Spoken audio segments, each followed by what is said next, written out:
la presencia del Señor. Vamos a comenzar el culto en esta tarde y vamos a leer la palabra de Dios en Primera de Tesalonicenses, capítulo 5, verso 17 dice, orad sin cesar. Y en el verso 19 dice, no apaguéis el espíritu. Vemos en la palabra de Dios que Pablo exhorta a los hermanos a que no dejen de orar y a que no apaguen el espíritu de Dios. No apagues el fuego del espíritu que está en cada una de sus vidas. Es por eso que necesitamos buscar la presencia del Señor para mantener todos los días bien el espíritu ardiente en cada uno de nosotros. ¿Por qué no comenzamos el culto alabando y exaltando el nombre del Señor?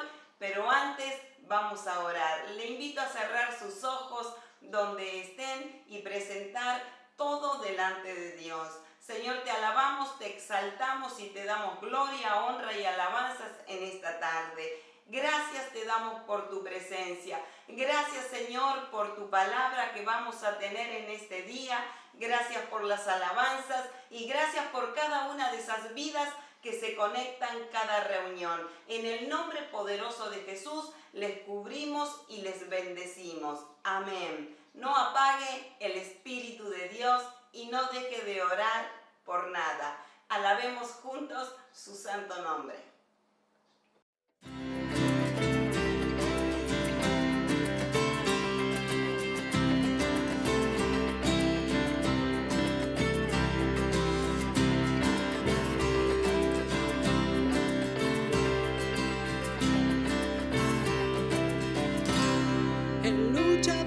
Nosotros de nuestro lado está, suya es la victoria, ha vencido ya, no nos detendremos, no nos moverán, Cristo estás aquí. Se van nuestras cargas, nos libra del mal, suya es la victoria, ha vencido ya.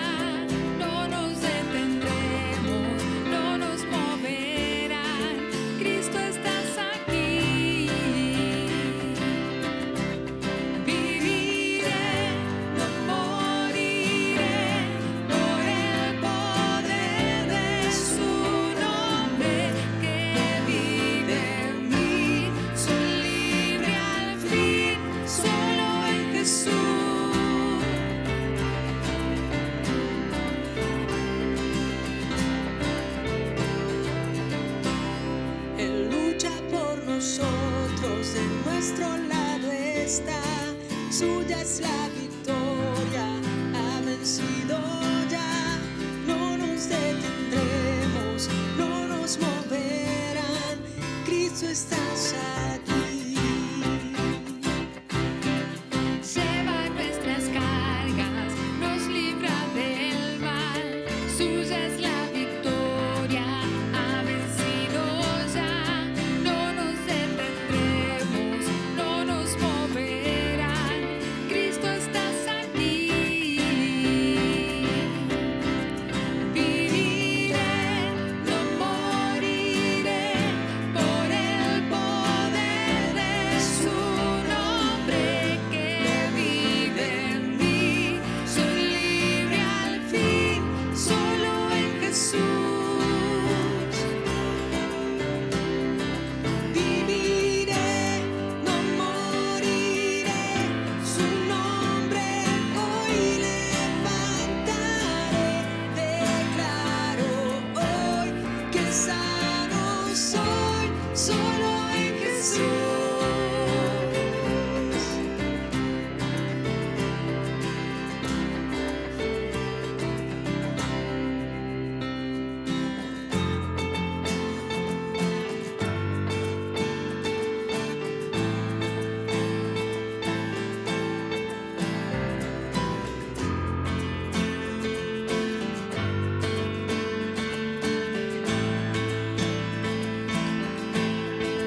Dios es por nosotros, vence las tinieblas. tinieblas, su reino establece, no será movido.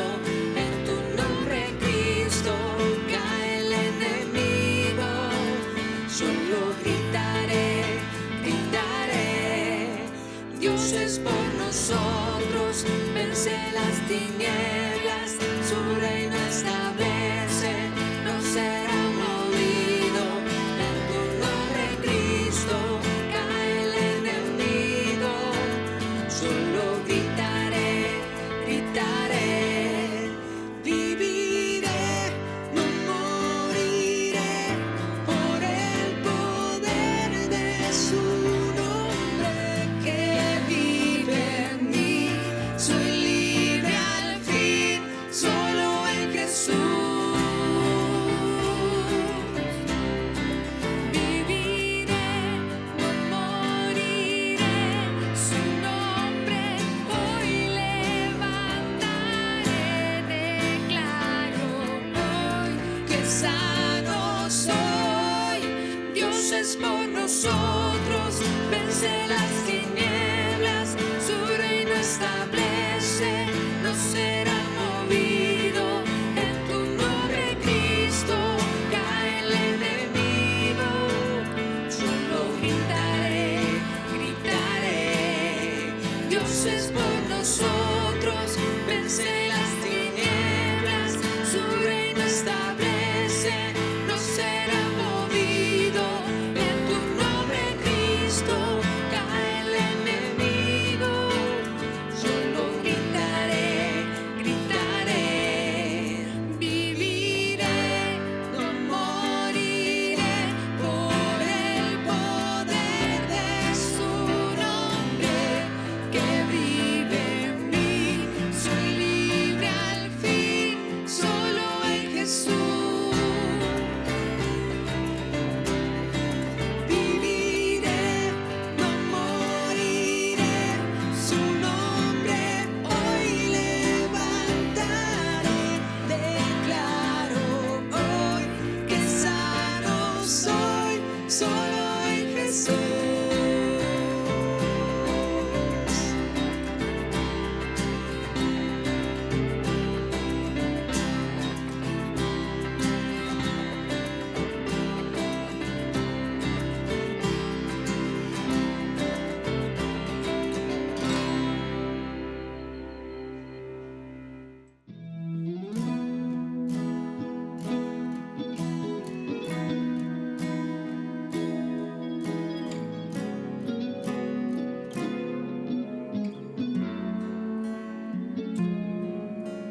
nuestro en tu presencia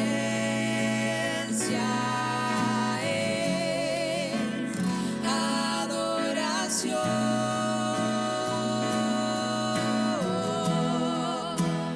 Hijo de Dios, recibe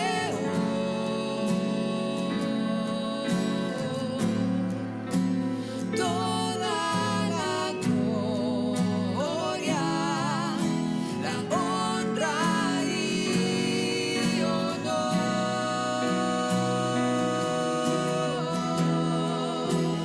Hijo de Dios,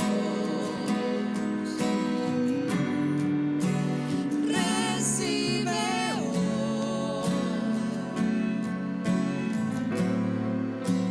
toda la gloria, la honra y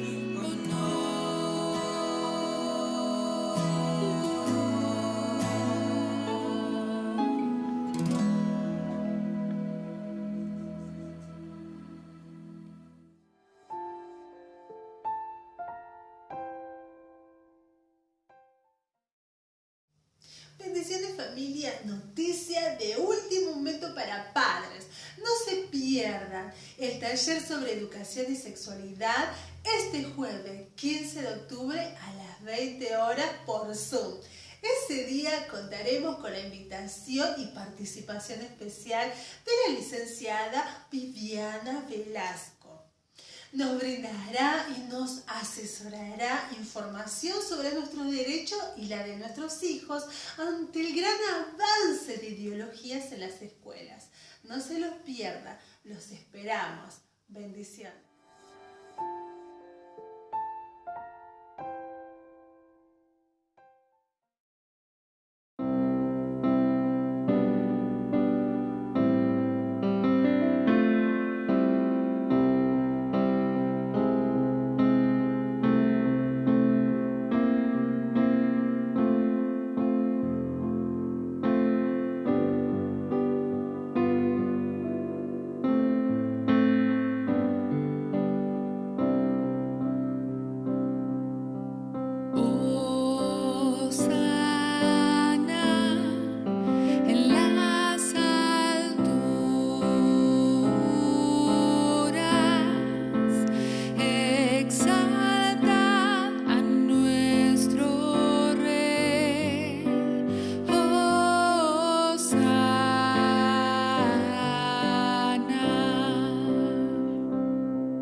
exaltado, sea exaltado.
estaré, pues solo Dios en el trono está.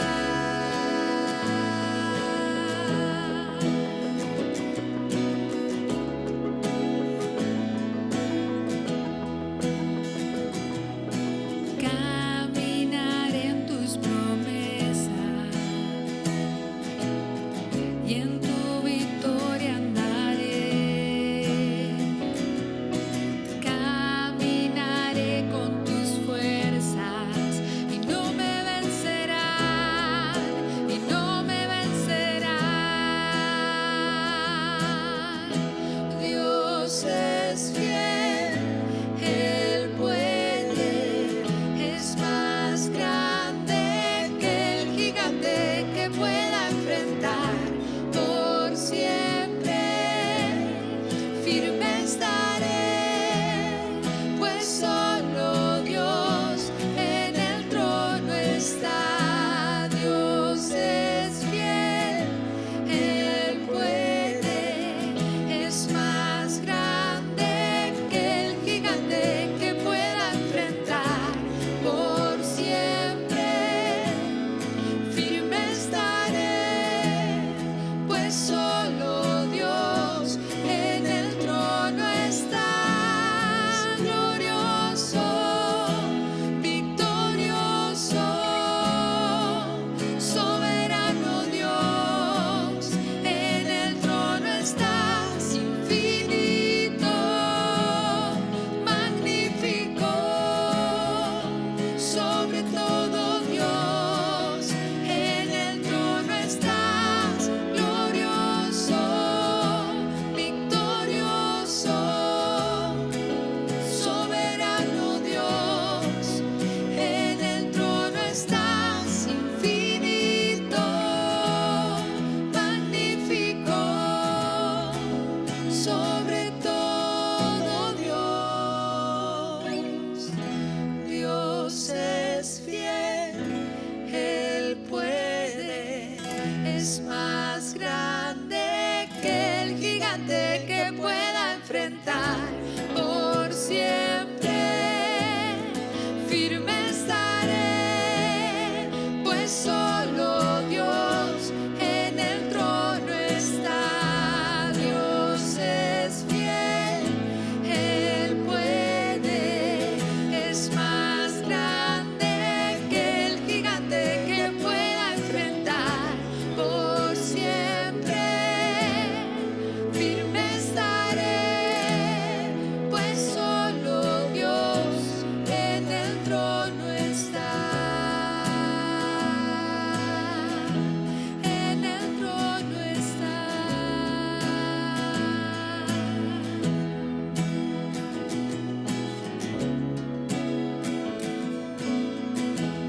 En el trono está.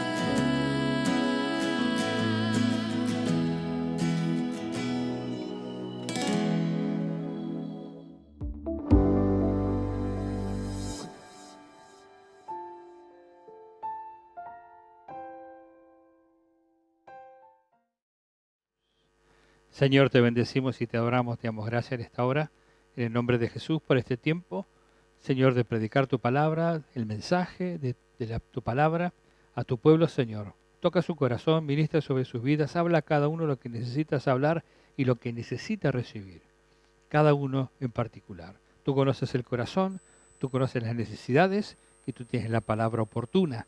Por eso, Padre, me pongo en tus manos para que sea tu palabra la que fluya a cada corazón, úngela con tu Espíritu Santo y ministra, que no vuelva vacía, sino que sea prosperado en todo aquello que tú le envías, en el nombre de Jesús. Amén. Y amén. Muy bien, que el Señor le bendiga. Estamos una vez más a través de este culto virtual, de esta reunión virtual. Para todos aquellos que de alguna manera no han podido concurrir a la iglesia, estamos comenzando las reuniones en la iglesia, viernes, sábado, domingo por la mañana y domingo por la tarde. Hay 2 cultos el viernes, un culto el sábado de jóvenes y adolescentes, 2 el domingo a la mañana y 2 el domingo a la tarde, hasta que vayamos adaptándonos, así que le pido que tenga paciencia y también que se mantenga en comunión. Mira, a través de la página de la iglesia usted puede encontrar todo lo necesario y si tiene algún tipo de dudas puede hablar con su líder. Allí ellos le van a estar diciendo, guiando lo que necesita o lo que usted debe saber.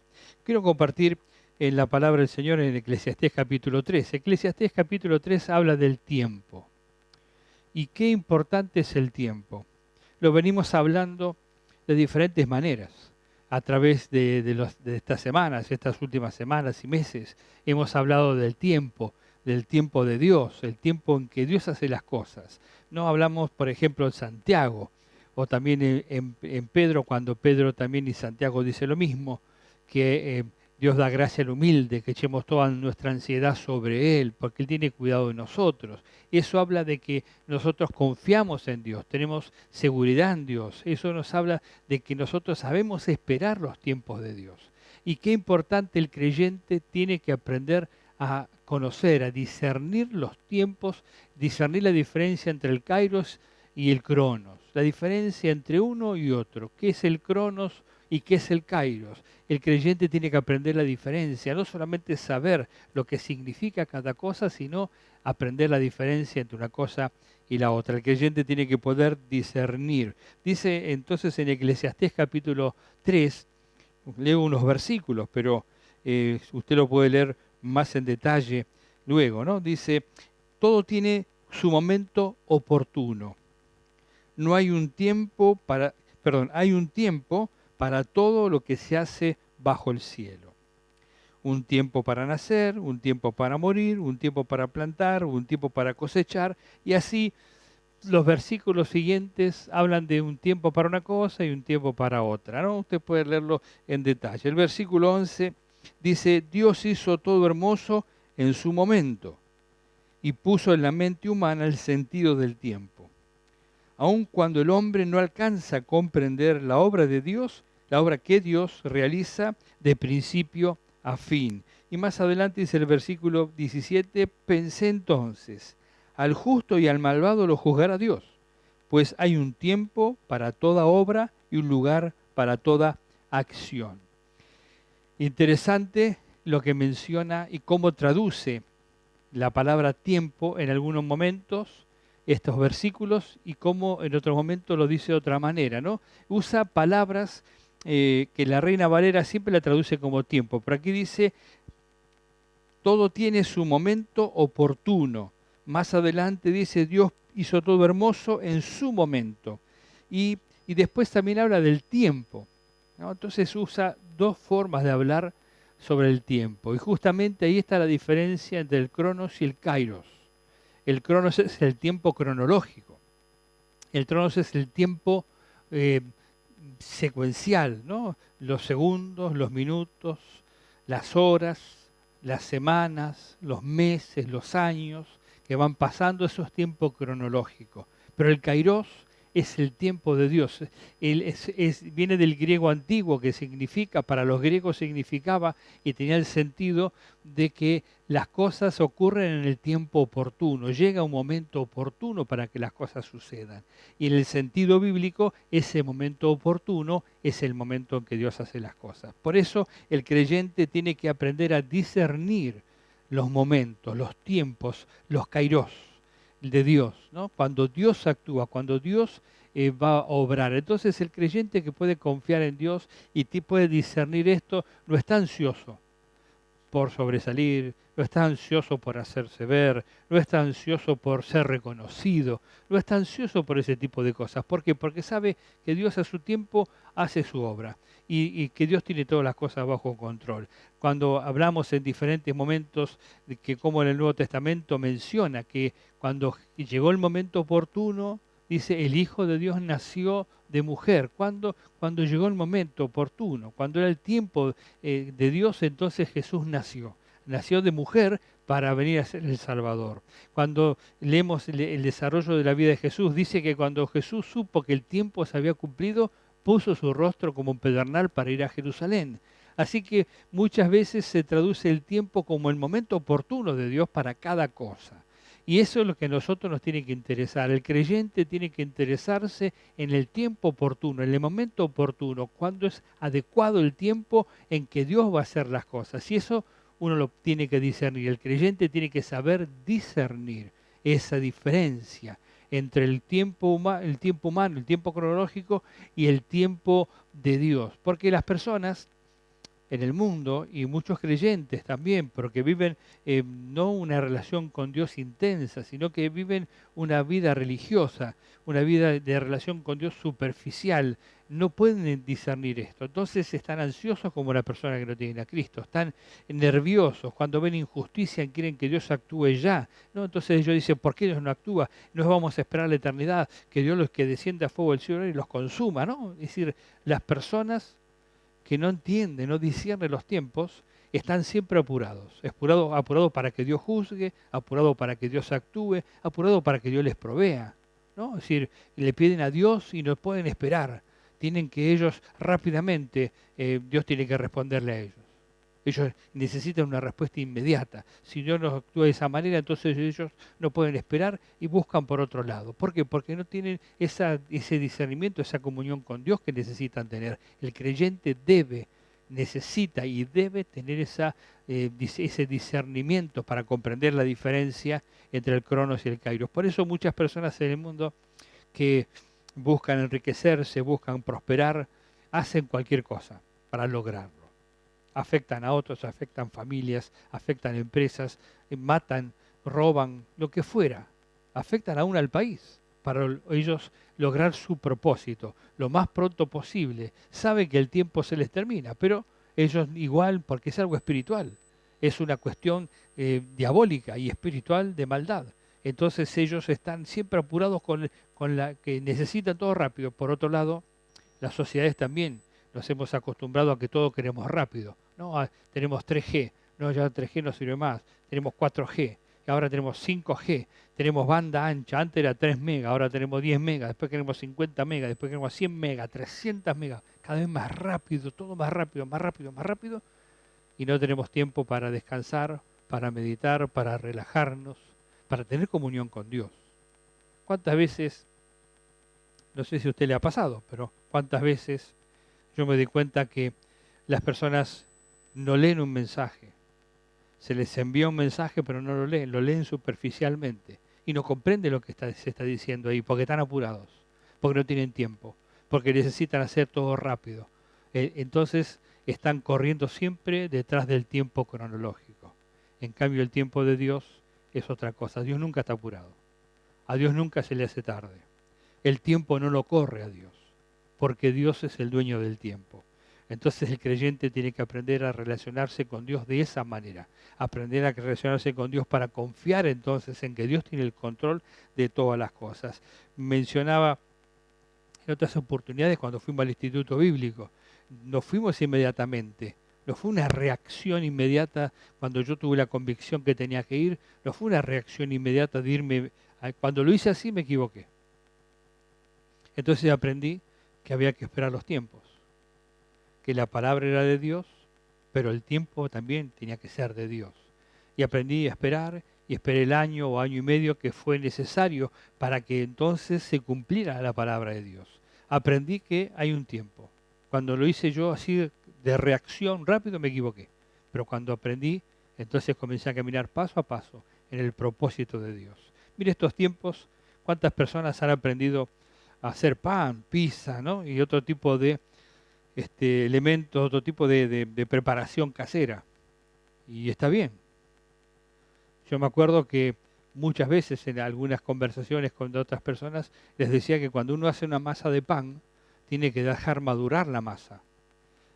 Uno puede hacer un pan en 3 horas, 2 horas, y bueno, le pone 50 gramos de levadura a 1 kilo de harina y hace el pan en 2 o 3 horas, ya tiene el pan hecho, pero es un pan pesado, difícil de digerir. ¿Por qué? Porque la masa no está madurada. En cambio, cuando uno hace un pan, amasa la harina, la sal, el agua y le pone poca levadura, yo le pongo 2, 3 gramos, 5 gramos de levadura, y lo deja uno que se madure esa masa, entonces al día siguiente el pan, cuando va a leudar, es un pan más ligero, mejor horneado, no le cae pesado, no es difícil de digerir. Lo mismo con la pizza. ¿Por qué? Porque la masa maduró, no tiene mucha levadura. Pero bueno, el punto es que vemos que cuando la masa madura es mejor el pan. Cuando uno lo apura, lo saca también, pero no es lo mismo. Y así es en las circunstancias de la vida. Tenemos que aprender a dejar que las cosas maduren, los pensamientos maduren, los sentimientos maduren, la palabra de Dios madure en mi corazón. Para eso yo tengo que dedicarle el tiempo, tengo que estar delante de Dios, tengo que meditar en la palabra. Usted tiene que meditar en la palabra que escucha esta noche, tiene que meditar en la palabra que escuchó los días anteriores. La meditación que cada día usted escucha, tiene que rumiarla, tiene que meditarla, tiene que pensar, dejar que eso madure en su corazón.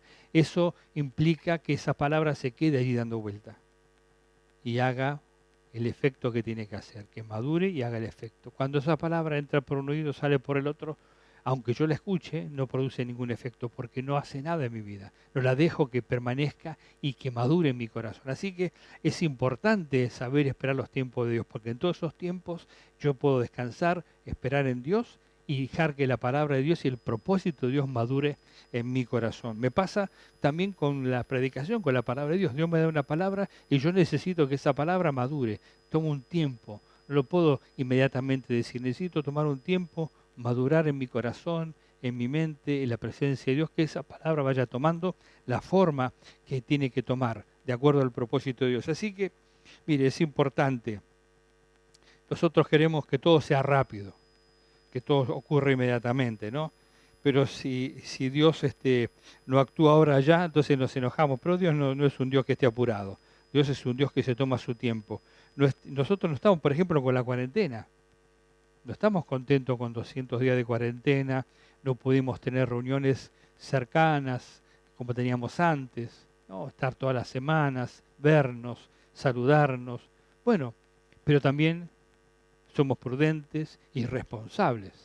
No estamos contentos, nos gustaría otra cosa, pero también aprendemos de que Dios en este tiempo trató con nosotros, trató con el mundo, sigue tratando y tenemos que seguir aprendiendo a esperar en Dios, porque Dios es el que tiene el control, no Satanás. Es Dios el que tiene el control y Dios se glorifica cuando su pueblo aprende a esperar en Él. Por eso aprendamos a esperar en el Señor. No hagamos las cosas que nos hagan perder el control, ¿no? Que nos apuramos, nos aceleramos, queremos todo rápido, se abrió la puerta de la iglesia, ahora queremos que haya 200 personas, 300 personas, no, vayamos con los permisos, con los recaudos, con las medidas sanitarias necesarias para que la cosa vaya avanzando, para que las reuniones podamos tenerlas, no haya personas que se enfermen y se contagien, y Dios sea glorificado. Sea glorificado por nuestra conducta, sea glorificado porque Él interviene. ¿Cuántas veces vemos la mano poderosa de Dios cuando aprendemos a esperar en Dios? Entonces, el kairos de Dios es el que usted necesita. Es aprender el kairos de Dios, el tiempo de Dios.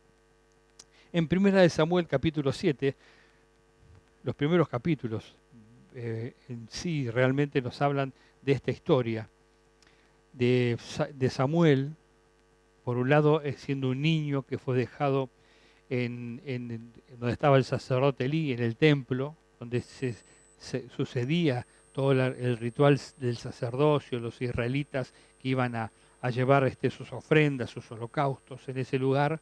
Allí creció. Nació con su madre Ana y su padre Elcana, pero después ellos lo entregaron y lo dejaron allí con Elí, y él creció en ese lugar. Creció viviendo en el templo, escuchó la voz de Dios. Dios le habló palabra profética. Él creció allí, ¿no? Con esa experiencia.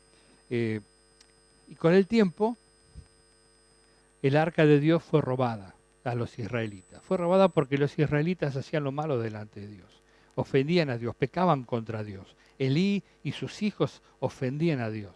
Entonces un día salieron a la batalla contra los filisteos y los filisteos los vencieron. Entonces volvieron y al retornar dijeron, ¿cómo puede ser que hayamos perdido? No, ¿será que no estaba el arca de Dios con nosotros? Entonces tomaron el arca, la llevaron a la batalla, porque ellos pensaban que era el arca lo que les iba a dar la victoria, el arca como un mueble.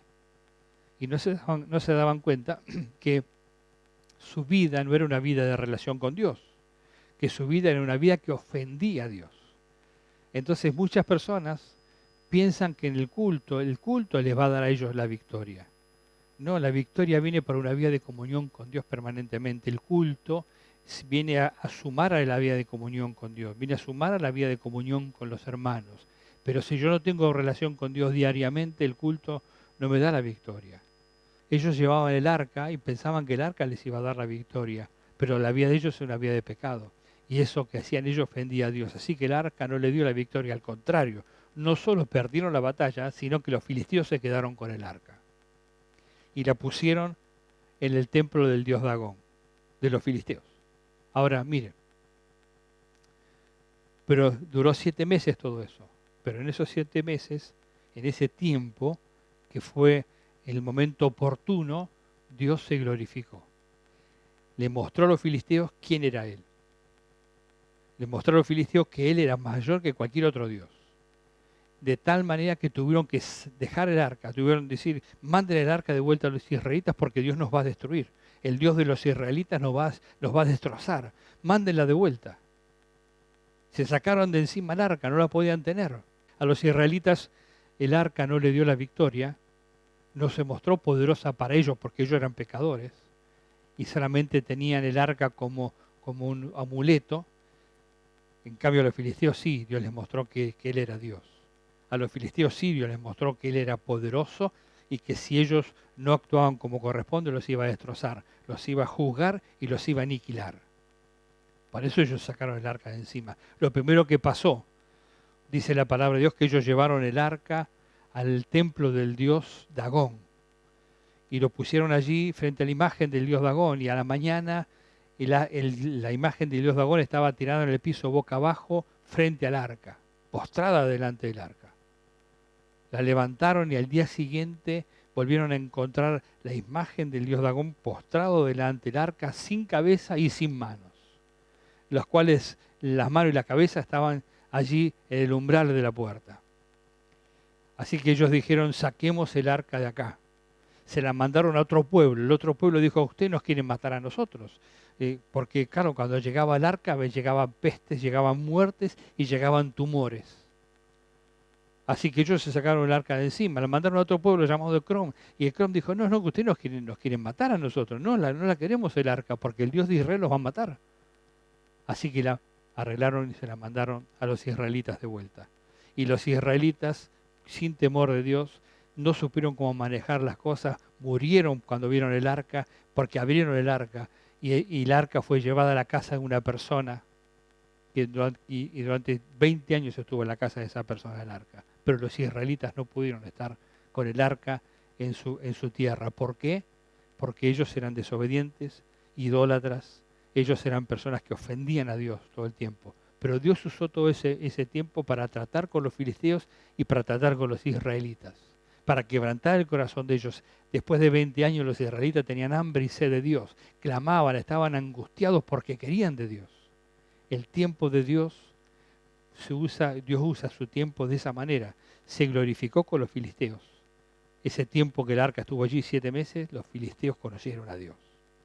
Igual después ellos hicieron su voluntad, hicieron lo malo, volvieron a atacar a Israel, no reconocían, pero ellos tuvieron la oportunidad de conocer a Dios, al Dios de los israelitas, al Dios del cielo, y se podían haber arrepentido, cosas que no hicieron. Y los israelitas también se podrían haber arrepentido, eran el pueblo de Dios. Sin embargo, ellos siguieron con su idolatría, porque 20 años después, cuando Samuel ya era una persona grande, tendría 30 años, quizá un poco más. Ellos van a Samuel y Samuel le dice, si ustedes quieren que Dios intervenga, saquen las imágenes de Aserai y de Dagón, saquen las imágenes de Astarté, saquen todas esas imágenes que tienen de dioses paganos que ustedes tienen. Y arrepiéntanse para que Dios los perdone. Y a partir de allí dice el capítulo 7 que comenzó a gobernar Israel Samuel. Samuel fue el último juez, fue un profeta, fue el que ungió a David, fue el que ungió a Saúl primeramente y después a David.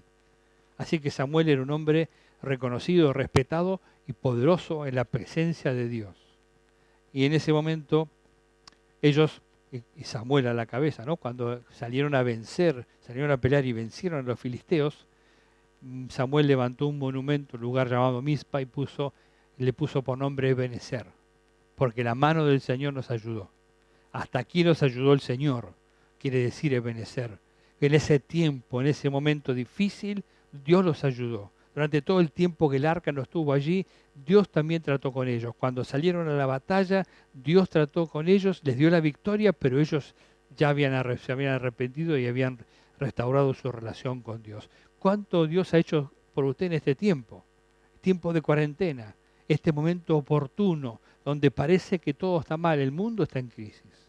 En el mundo hay un rebrote de este virus. Hay muchas personas en Europa que están infectadas, mucho más que la primera vez, que hay muchas muertes y personas que están siendo infectadas por este virus. El mundo está quebrantado, el mundo está en dificultad y Argentina no está fuera del mundo. Pero el creyente que confía en Dios quizás pueda decir, y yo sé que hay muchos que pueden decir, Dios nos ha sostenido, Dios nos ha bendecido, Dios nos ha protegido, Dios nos ha manifestado su gracia y su poder y Dios se ha dado a conocer en este tiempo. Podemos decir que servimos a un Dios vivo, a un Dios que nos sana, a un Dios que nos protege, a un Dios que nos bendice, a un Dios que nos se da a conocer con poder. ¿Cuántos de ustedes pueden decir eso? Seguramente que muchos de ustedes pueden decir eso. Pero uno puede experimentar esto cuando aprende a caminar en el Kairos, en el tiempo de Dios. Cuando yo reconozco a Dios, confío en Él, sé que nada va a ocurrir en mi vida que Él no lo permita. Sé que todo aquello que Dios tiene como propósito para mí se va a cumplir. No importa lo que pase alrededor, no importa cuánto el enemigo me quiera poner ansioso o yo me deje influenciar en ese sentido. Cuando yo confío en Dios, veo como Dios va llevándome hacia su propósito, como Dios va guiándome hacia su propósito. Lo que Dios le dijo a Elí por boca de Samuel se cumplió. Y lo que Dios le dijo a Samuel con relación al pueblo, Dios fue llevando al pueblo a ese propósito. Dios fue llevando al pueblo al cumplimiento de esa palabra, así como lo ha hecho con todos los profetas, así como lo está haciendo ahora también. Una vez más recuerdo, a principio de año, el primer domingo de año, hablamos de la gracia que nos iba a sostener en este año, la gracia de Dios, la gracia que nos iba a guiar. Mire si no nos guió la gracia de Dios en este año, y podemos decir hoy también nosotros, Ebenezer. Hasta aquí nos ayudó el Señor. Y después de aquí nos seguirá ayudando. Hasta aquí podemos levantar un monumento, simbólicamente hablando, como hizo Samuel, y ponerle Ebenezer. Dios nos sostuvo siempre. Y Dios siempre nos sostendrá, Dios siempre te sostendrá, Dios siempre te guiará, Dios siempre te bendecirá si confías en Él y aprendes a caminar paso a paso en el propósito de Dios. Si aprendes a caminar de acuerdo a lo que Él te va guiando, a los tiempos que Él tiene preparado para tu vida. Dios no llega tarde, si te puso promesas, Dios las cumplirá. Si Dios te ha prometido cosas que tienen que ver con la salud, con el ministerio, con el matrimonio, Dios la cumplirá. Si Dios lo dijo, Dios lo hace. No importa el tiempo, no tiene nada que ver el tiempo cronológico. Los tiempos de Dios llegan. En el momento oportuno Dios hace su voluntad. Así como cuando Jesús nació. Las mujeres, en el tiempo de María, en el tiempo en que Jesús fue engendrado en el vientre de María, todas las mujeres vírgenes estaban expectantes. Porque la profecía dice, la Virgen concebirá y dará a luz un hijo y llamará su nombre Emmanuel, que significa Dios con nosotros. Así que la profecía estaba ahí y todas estaban expectantes de cuándo Dios iba a hacer eso. Pero en el tiempo oportuno, Dios lo hizo a través de María. Dios trajo y engendró a Jesucristo, quien después llegó a ser nuestro Salvador y nuestro Redentor, y lo sigue siendo hasta hoy. Así que yo le animo a usted a confiar en Dios, a descansar en Dios y a esperar los tiempos de Dios. ¿Estamos en un tiempo difícil? Sí, pero Dios sigue teniendo el control. No tiene el control Satanás, tiene el control Dios. Estamos en un momento de dificultad en el mundo. Aprenda a conocer los tiempos. Aprenda a reconocer todas las cosas que pasan en el mundo. ¿Sabe? Había una tribu de los israelitas que las personas, los ancianos, los líderes de Israel apreciaban porque dice que eran entendidos en los tiempos. Sea usted una persona entendida en los tiempos. Mire lo que pasa en el mundo. Fíjese todo lo que está ocurriendo en la naturaleza, terremotos, inundaciones, sequías, incendios, todas las cosas que pasan en el mundo, no solamente aquí en Argentina. Hay volcanes activos, hay quebrantamiento económico, hay convulsión social, hay situaciones de todo tipo en el mundo entero. Y hay un nuevo orden mundial que se está estableciendo. Si uno puede discernir y ver los tiempos de Dios, se va a dar cuenta de que los tiempos que vivimos son los tiempos de la venida de Cristo. En el momento oportuno, el padre le va a decir al hijo, anda a buscar a la novia. Ve, busca a tu novia. La novia es la iglesia. Y el que viene a buscarla es Jesucristo. Estamos en ese tiempo. Aprenda a discernir. Estamos en el Cairó de Dios. Vienen los tiempos difíciles para el mundo, pero viene el arrebatamiento de la iglesia y la transformación de la iglesia de un cuerpo corruptible a un incorruptible. Entonces estaremos siempre con el Señor. Estamos en este momento oportuno para que eso ocurra. Prepárese, Cristo viene. Así que aprenda a caminar en el tiempo de Dios. Si usted camina en el tiempo de Dios, no va a retroceder. Cada paso que dé va a ser un paso seguro, porque usted lo da en el propósito de Dios. En el momento que Dios le dice que lo dé, usted da ese paso y ese paso no vuelve atrás. Es mejor andar así que apurado. Cuando usted anda apurado, da muchos pasos y después tiene que volver para atrás sobre sus pasos porque se equivoca. Pero cuando usted da los pasos en el propósito de Dios, parece lento, pero es rápido, es seguro y usted alcanza su propósito.